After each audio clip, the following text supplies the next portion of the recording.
satisfação de abrir esta primeira Conferência Nacional de Mudanças Climáticas Globais. Essa reunião, ela marca a mostra para a sociedade científica e para a sociedade em geral dos resultados desses 3 programas.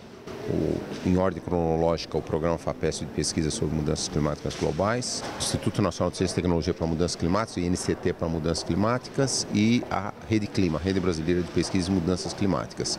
Eles todos surgiram em 2008, iniciaram suas atividades em 2009 e 4 anos depois é o momento de mostrar os resultados principais. Os cientistas sabem que o planeta é um sistema acoplado. Entretanto, ainda não são integrados os conhecimentos e, principalmente, as tomadas de decisão. As políticas públicas precisam incorporar as variáveis observadas e modeladas em suas estratégias de adaptação e mitigação. Então, como pelo próprio programa da conferência e ao longo dessa semana vai ficar muito claro e evidente, esta é uma área de pesquisa hoje extremamente dinâmica, interdisciplinar e particularmente estratégico para definir políticas públicas no nosso país. Então, considero que o que nós estamos fazendo hoje e nesses próximos dias é uma contribuição significativa para a racionalidade do processo decisório no país. E realmente são resultados que são considerados academicamente importantes, tecnologicamente importantes e especialmente politicamente importantes, porque já estão abordando os 3 temas centrais do governo: segurança energética, hídrica e alimentar. O resultado de pesquisa dessas 3 redes, desses 3 grandes projetos, é a principal fonte de informações que orienta o Plano Nacional de Mudanças Climáticas. O Plano Nacional está em revisão no momento e é muito importante que os resultados dessa semana, que eles orientem muito os trabalhos que são feitos em Brasília, são feitos em várias partes do Brasil. E uma dimensão de mudança climática é o clima. A mudança climática tem muitas outras dimensões e cada vez mais essas outras dimensões elas se enraizam na sociedade brasileira.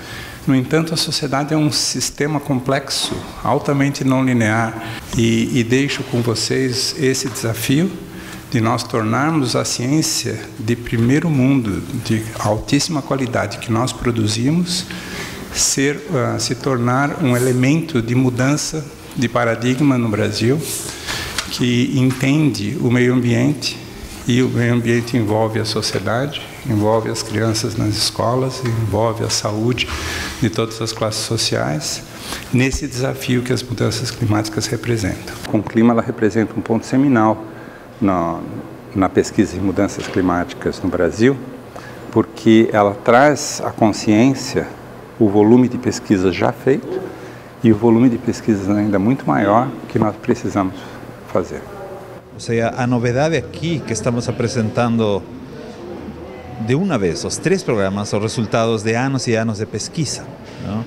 O que está acontecendo hoje, por exemplo, o modelo é uma das componentes da colaboração dos 3 programas. E o painel brasileiro é uma consequência dos cientistas dos 3 programas trabalhando para justamente poder definir um pouco e atualizar um pouco o conhecimento sobre clima, variabilidade, mudanças climáticas no Brasil e na América do Sul.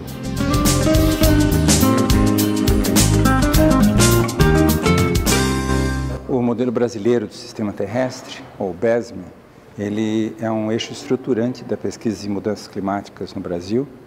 Ele visa trazer, incorporar na capacidade de modelagem do sistema terrestre os fenômenos que são particulares para o Brasil. Fenômenos da interação da floresta com o clima, floresta com a atmosfera, a interação do oceano, particularmente do Oceano Atlântico com o clima, que são pontos resolvidos de uma maneira insuficiente em demais modelos climáticos disponíveis no planeta. Nós representarmos todos estes fenômenos e suas interações matematicamente. É um desafio dantesco. Então nós precisamos de modelos que nos permitam separar variabilidade do clima da mudança do clima. Então, o modelo tem várias representações de esquemas de parametrização que vão representar o que existe na atmosfera, o que existe na natureza. Então, as principais são radiação, convecção, camada limite, processos de superfície, microfísica de nuvens, aerossóis. E também a gente tem que pensar no desenvolvimento da parte dinâmica do modelo. Bom, com relação a mudanças climáticas, usando o modelo BESM, da parte oceânica, né, é importante observar como muda o conteúdo de calor no oceano com relação à concentração de CO2 na atmosfera. Aerosol, a parte gasosa e líquida, tanto absorve radiação nos seus estiramentos e deformações nas moléculas, como também reflete radiação, tanto a radiação que está subindo da Terra para cima, quanto de cima para baixo. Então é preciso conhecer um pouco esses fenômenos para tentar refinar a saída dos dados. O Inland é um modelo que integra relevantes processos especiais, sendo capaz de avaliar não apenas os impactos biogeofísicos e biogeoquímicos da superfície terrestre e o uso do solo no clima, mas também os efeitos do clima em algumas atividades humanas são dependentes do mesmo. Nós conseguimos demonstrar isso matematicamente, então políticas públicas podem ser desenhadas para adequar o escoamento fluvial, o transporte urbano, o jeito que nós aquecemos e resfriamos nossas casas e nos vestimos. Cientes de como um modelo funciona, das suas limitações, e podemos trazer para a modelagem, que é o último objetivo de todos esses programas, é o efeito do homem no clima. Conseguimos modelar o efeito das cidades no clima, o efeito da produção de energia no clima e do clima em todas essas coisas. Que nós precisamos ter um parecer a respeito disso, que é nosso, que não é emprestado.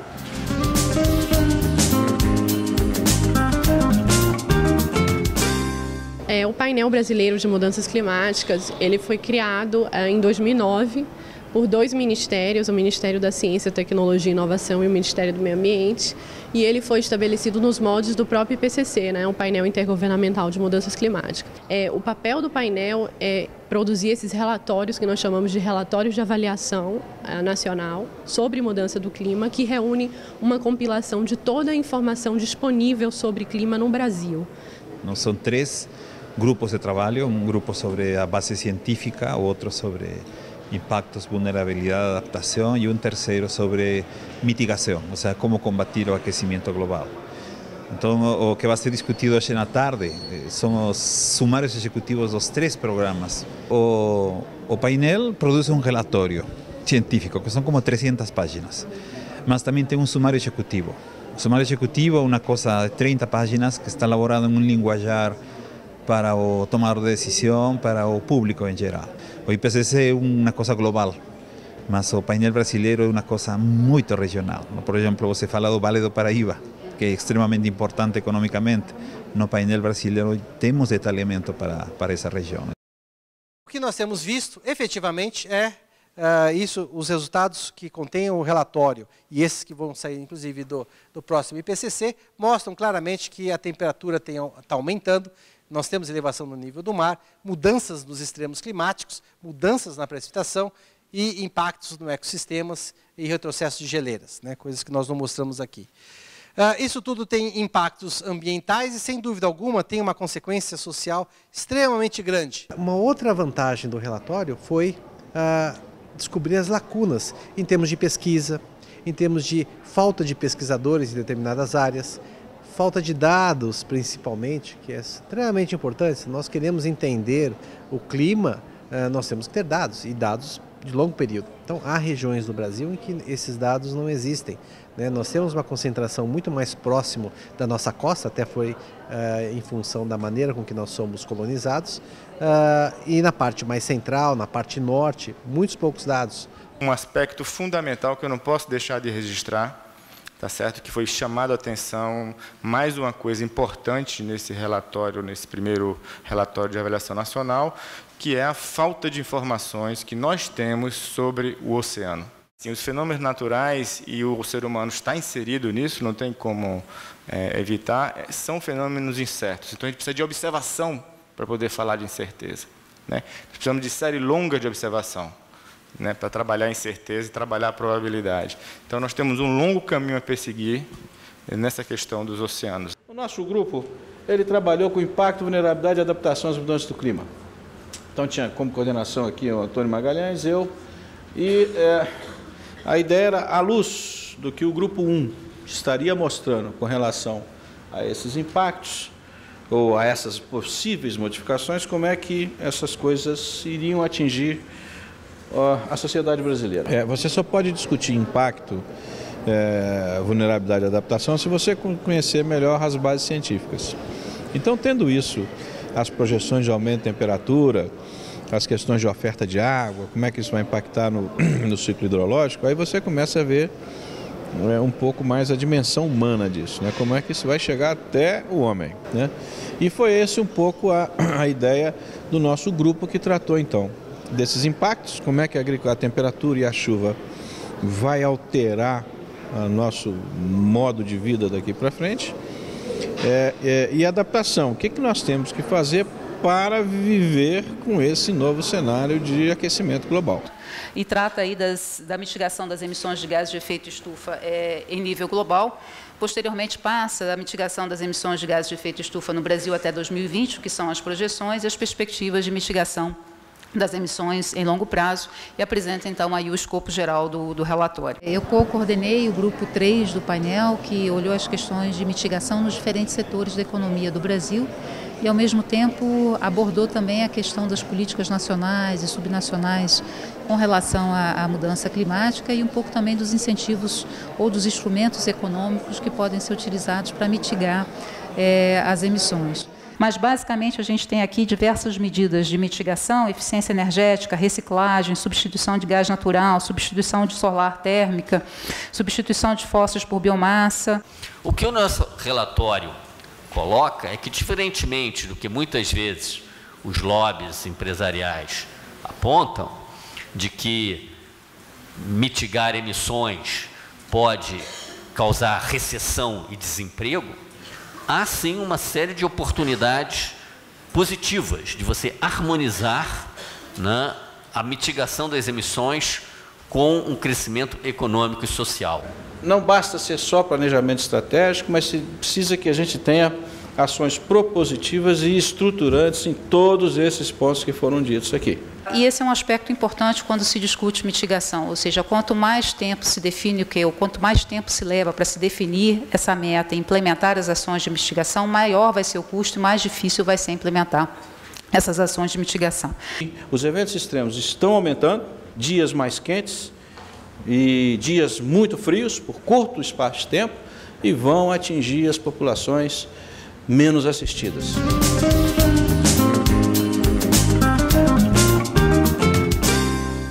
A Rede Clima ela surgiu como uma necessidade reconhecida de o Brasil ter um conhecimento profundo sobre os mecanismos que forçam, que ocasionam as mudanças climáticas e seus impactos no Brasil.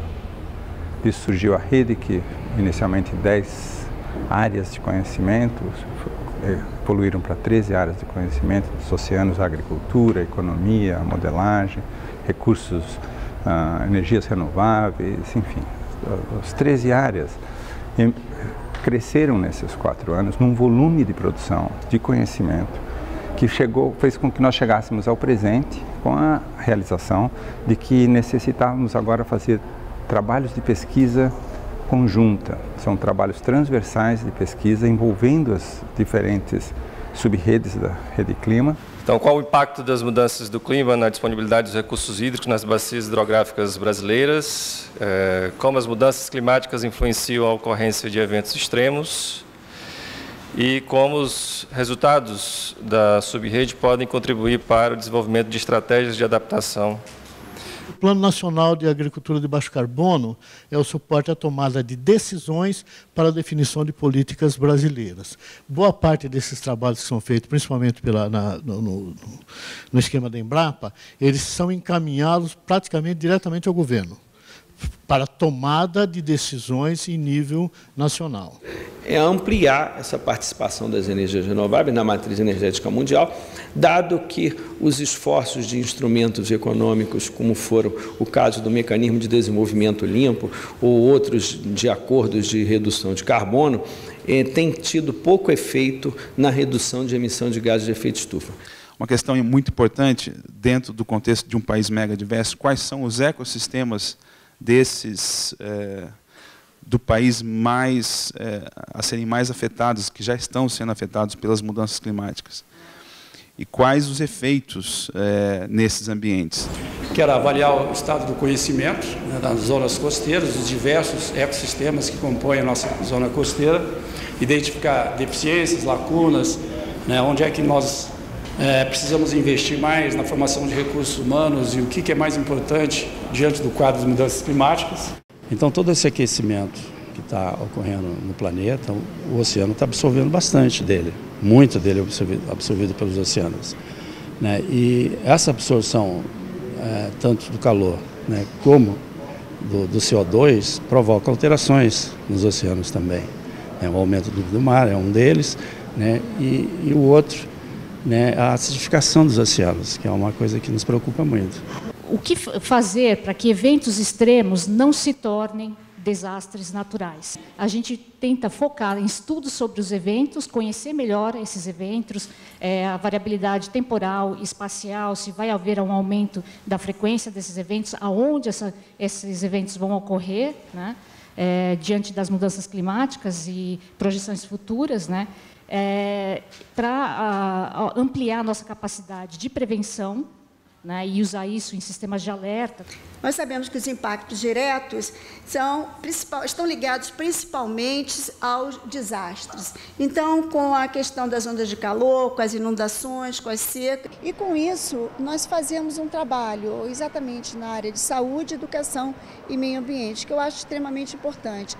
Não só ao nível da pesquisa, mas devolvendo esses resultados. E aqui eu acho que tem um ponto fundamental que eu gostaria de introduzir nessa discussão, é a rede que trata um pouco de maneira mais detida das pessoas, né, da população. Um desenvolvimento mais sustentável necessariamente passa pela redução das vulnerabilidades das populações no campo e nas cidades. Então, entender a dimensão humana, como que ela percebe, como que ela é atingida pelas mudanças do clima, é o principal foco do nosso trabalho. Para tanto, elegemos a agricultura familiar como um subsetor da economia que possui uma vulnerabilidade ao clima muito grande e que, por isso, merece ser tratada de forma mais atenta, que tem tudo a ver com políticas de sustentabilidade. Nós entendemos que a vulnerabilidade é uma espécie de reverso da sustentabilidade. O que a gente tem trabalhado mais do que a gente chama de desenvolvimento de metodologias integradas para análise dos fenômenos climáticos sobre a economia. Então, os trabalhos apresentados aqui fazem parte dessa rede.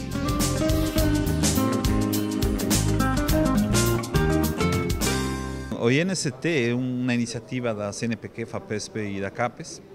Tem mais ou menos uns 126 INSTs, institutos em todo o Brasil, e o nosso agora, o INST Mudanças Climáticas, justamente trata de avaliar os aspectos do clima, ou seja, a detecção da mudança climática, os impactos da mudança climática dos extremos, desenvolvendo modelos, estudos de impacto, vulnerabilidade, adaptação, discussão de políticas de mitigação, e também desenvolvimentos tecnológicos, como são instrumentação para emissão de gases de efeito estufa e também inventários e o modelo.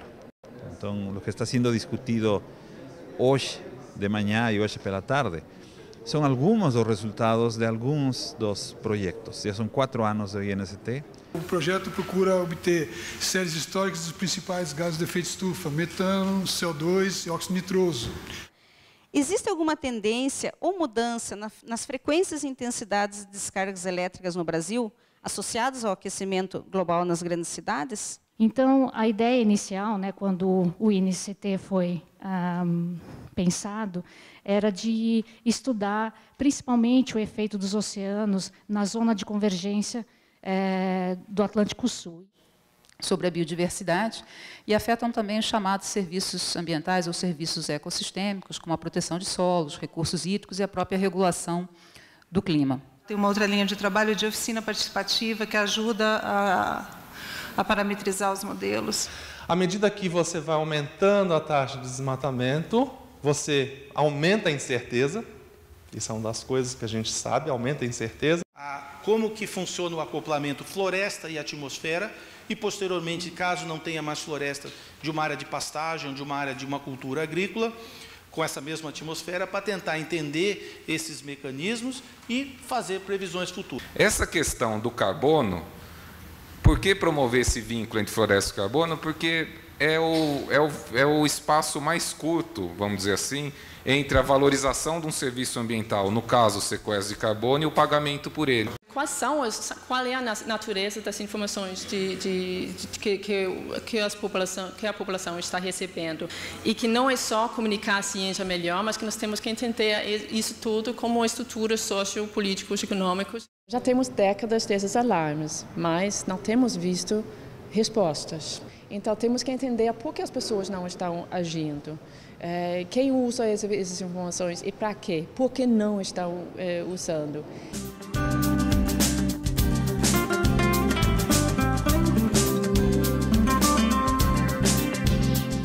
A FAPESP tem, historicamente, dado a maior importância ao tema das mudanças climáticas. É um programa relevante e tem como objetivo examinar o que significa a mudança climática, que é um fenômeno de natureza global, na sua especificidade para o nosso país, como afeta a nossa agricultura, como afeta a sustentabilidade da nossa economia e assim por diante. E hoje o dia vai ser dedicado ao programa FAPESP de pesquisas em mudanças climáticas globais. Esse programa se iniciou praticamente em 2009, tá? Hoje conta com 37 projetos em 5 diferentes áreas. Ele tem a área de modelagem, tem a área de biogeoquímica, tem a área de mudanças climáticas e saúde, tá? E os projetos são escolhidos por meio de editais ou então por meio de propostas feitas à FAPESP. Essa minha apresentação hoje de clima e gente e uma região de tensão entre alta taxa de urbanização e alta diversidade biológica, dimensões sociais e ecológicas das mudanças climáticas. Um dos trabalhos que a gente fez foi sobre esse processo que está ocorrendo agora, essa busca de certificação socioambiental da carne, sobretudo da carne oriunda, obviamente, da Amazônia, onde está se concentrando o rebanho. A gente fez um mapeamento em termos de cada atividade produtiva, o quanto que emite, e aí a gente está levando em consideração o desmatamento. Então, a novidade dessas medidas de emissões aí de CO2 e CO2 equivalente, é que a gente está levando em consideração o desmatamento no processo. O nosso projeto ele tem a ver com a emissão de gases de efeito estufa em áreas de cana-de-açúcar, sob diferentes manejos, diferentes cenários de produção. E o enfoque principal, desde o início, foi essa questão da conversão das áreas de cana queimada para cana crua. E o objetivo desse programa é reduzir os riscos associados à falta de água na fase crítica das culturas ou excesso na colheita. Esses dois fatores, juntos, eles eram responsáveis por 90% das perdas agrícolas no Brasil. A concepção do projeto e o desenvolvimento, ele é interdisciplinar. Então, desde o início, e tem um componente muito importante de divulgação científica durante todo o seu transcorrer de políticas públicas também. Essa questão da ligação de saúde com mudanças climáticas, ela é perversa. Ela afeta principalmente aqueles que emitem menos, que são os menos desenvolvidos. Nesse gráfico, nessa imagem, a gente vê com a área alargada, principalmente os países do norte, e na imagem seguinte a gente vê com a área alargada, principalmente os países do sul. E é para mostrar que quem mais emite é quem menos sofre e vice-versa. Quem mais sofre é quem menos emite. O problema ele é complexo, né? Ele é múltiplo, então ele precisa desse tipo de de atuação de vários profissionais diferentes, tendo objetivos em comum, né?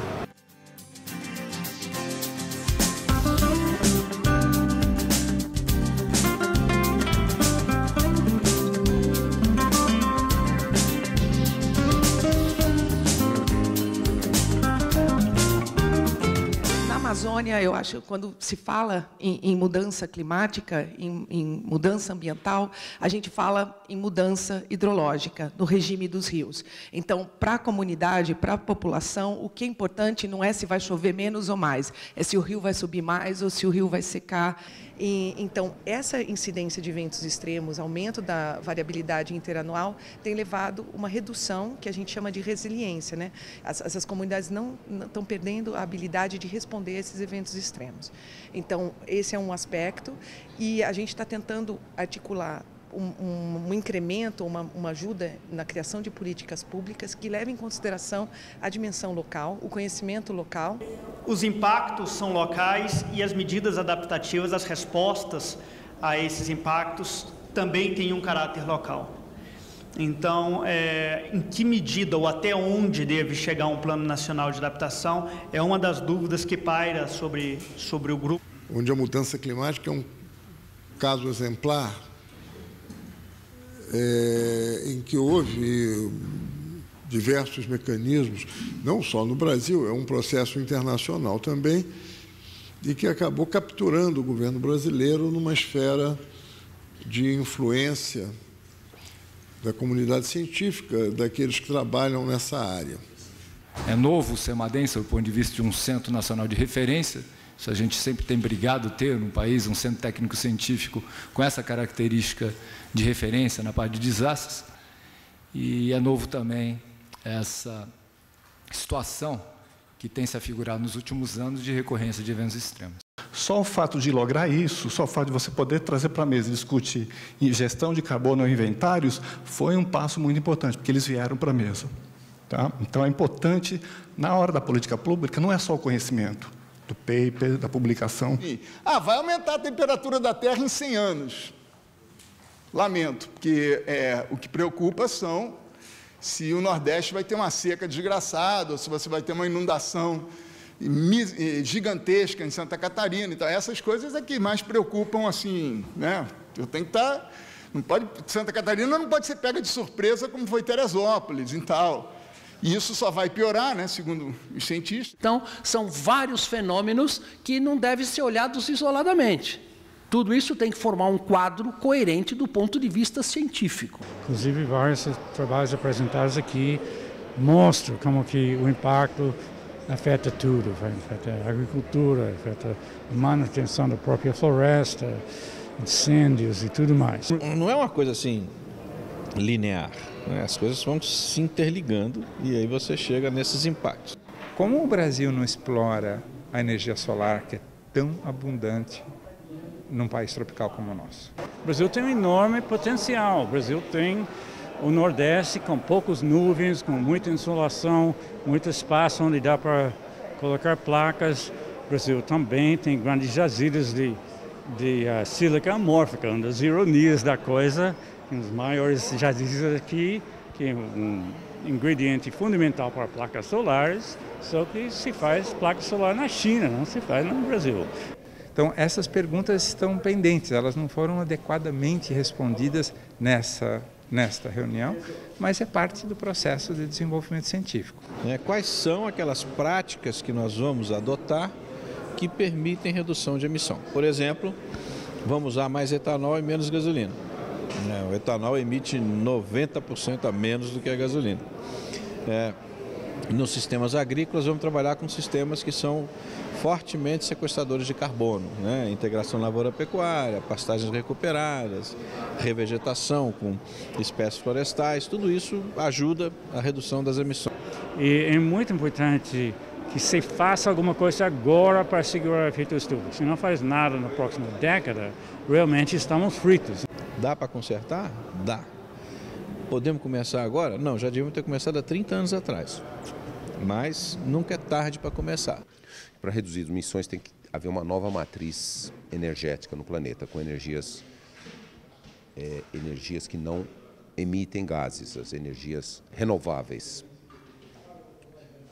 Essa questão do ponto de vista tecnológico já está resolvida. Há potencial de energias renováveis, vento, sol, biomassa, água, oceano, ondas oceânicas, energia geotermal, energia do gradiente dos oceanos. Quer dizer, o número e a diversidade de formas de energia renovável que não representem emissões é muito grande, variada e atende o mundo todo.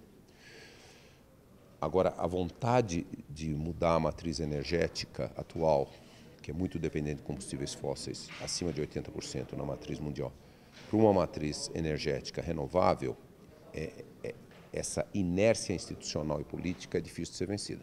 Não é um problema mais tecnológico ou científico. Para entender a dinâmica da economia política internacional da mudança climática, é decisivo concentrar-se não nas negociações multilaterais das Nações Unidas, mas concentrar-se na dinâmica de 8 países que são centrais neste processo, porque são centrais do ponto de vista da economia, da população, dos recursos naturais, das emissões de carbono e do capital científico e tecnológico e humano para a decarbonização da economia mundial.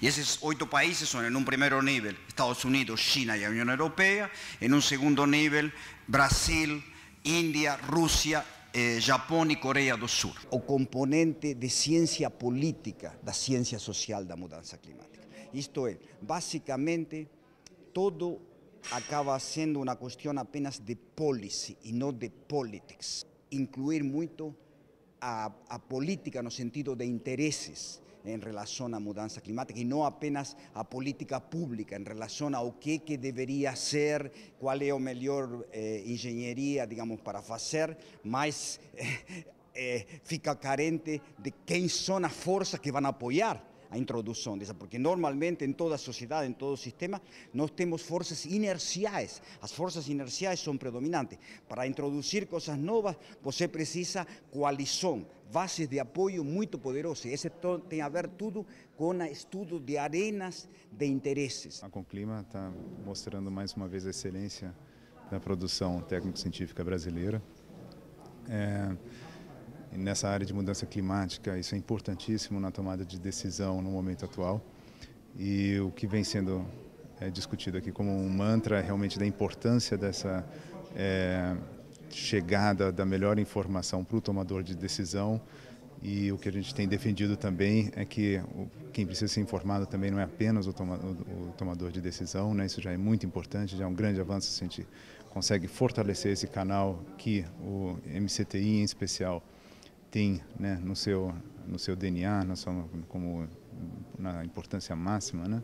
A agenda científica, ela gradativamente ela tem que atuar em muito mais setores do que na demonstração da realidade das mudanças climáticas ou dos seus riscos futuros. Agora, é uma agenda científica muito aplicada na busca de soluções. Por um lado, implementar redução das emissões, que já tecnologicamente já se conhece. E, por outro lado, buscar adaptações. Isso, em muitos aspectos, não se conhece ainda. Por exemplo, talvez dos mais difíceis aspectos científicos ainda a serem avançados. Como proteger a diversidade biológica global do planeta, no mundo que as mudanças climáticas estão avançando muito rapidamente. Então tem muita ciência ainda a ser feita, eu dei um exemplo de biodiversidade, mas tem muitos outros exemplos, que tem muita ciência de busca de soluções de adaptação. Então eu diria que esse é um aspecto muito importante e nós temos no Brasil que avançar muito nessa área. Uma reunião como o Conclima, em que nós temos a exposição e a apresentação de trabalhos vindos das ciências sociais e das ciências naturais, é algo extremamente bem-vindo, caminha na boa direção, mas isso não quer dizer que essa dificuldade tenha sido superada nessa reunião, porque essa dificuldade, eu tenho a impressão que é uma dificuldade permanente do campo científico e é uma tensão salutar porque obriga a um diálogo cada vez buscando métodos mais interessantes do próprio diálogo e métodos de interação entre as diferentes disciplinas. A Conclima representou um enorme acontecimento para a comunidade de mudanças climáticas, na medida em que trouxe ao nosso conhecimento a qualidade, a abundância e o envolvimento das pesquisas em mudanças climáticas. E existe já conhecimento acumulado para nós fazermos algumas modificações, algumas mudanças de paradigmas, algumas mudanças de comportamento no país que representam colocar o Brasil na liderança dessa necessidade inequívoca e inadiável de nós mudarmos o jeito de vivermos.